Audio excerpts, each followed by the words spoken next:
No spoken lines in this scene. धुंधले स्वर्गीय प्रकाश में एक स्वर्णिम द्वार खुलता है।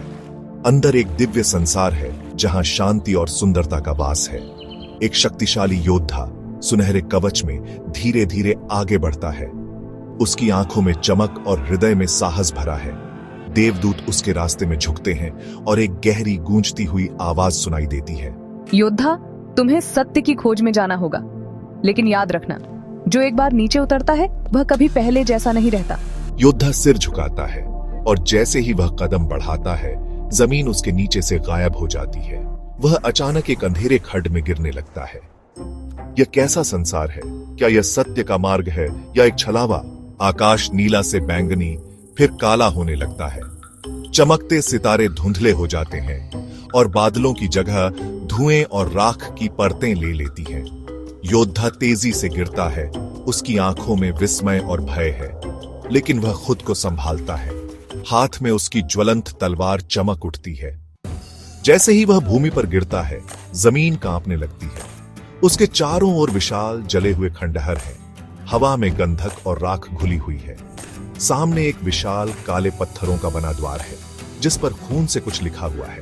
जैसे ही योद्धा आगे बढ़ता है, दरवाजा खुद ब खुद खुल जाता है। अंदर से एक राक्षसी हंसी गूंजती है। स्वागत है स्वर्ग के पुत्र, क्या तुम इस आग में जलने के लिए तैयार हो? अचानक हजारों लाल आंखें अंधेरे में चमक उठती हैं। छोटे छोटे राक्षस उसकी ओर बढ़ते हैं। योद्धा तलवार निकालता है और पहली ही बार में आग की लपटें चारों ओर फैल जाती हैं। लेकिन यह लड़ाई अभी शुरू ही हुई है। मैं सत्य की खोज में आया हूं और मैं अंधकार से नहीं डरता। योद्धा बिना डरे एक एक को काटता चला जाता है, लेकिन तभी एक विशालकाय राक्षस प्रकट होता है। उसकी लाल चमकती आंखें और आग उगलता मुख भयावह है। राक्षस एक विशाल हथौड़े से हमला करता है, लेकिन योद्धा छलांग लगाकर बच जाता है। वह अपनी जलती हुई तलवार से एक तेज वार करता है और राक्षस के शरीर से आग की लपटें निकलने लगती हैं। एक जोरदार चीख के साथ राक्षस भस्म हो जाता है। बाकी राक्षस भयभीत होकर पीछे हटते हैं। तुम्हें यह सत्य मिल गया, लेकिन इसकी कीमत चुकानी होगी। जो एक बार नरक देख लेता है, वह कभी पहले जैसा नहीं रहता। योद्धा उस स्तंभ में प्रवेश करता है। तेज रोशनी चारों ओर फैल जाती है। जब उसकी आंखें खुलती हैं, वह अब भी वहीं खड़ा है जहां से उसने यात्रा शुरू की थी। लेकिन अब उसकी आंखों में कुछ बदल चुका है। वह अब केवल एक योद्धा नहीं, बल्कि एक नया अवतार बन चुका है, जो स्वर्ग और नरक दोनों का अनुभव कर चुका है।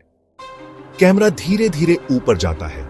एक तरफ रोशनी और शांति, दूसरी तरफ अंधकार और विनाश, और बीच में खड़ा है एक योद्धा जो अब दोनों दुनियाओं की सच्चाई जान चुका है।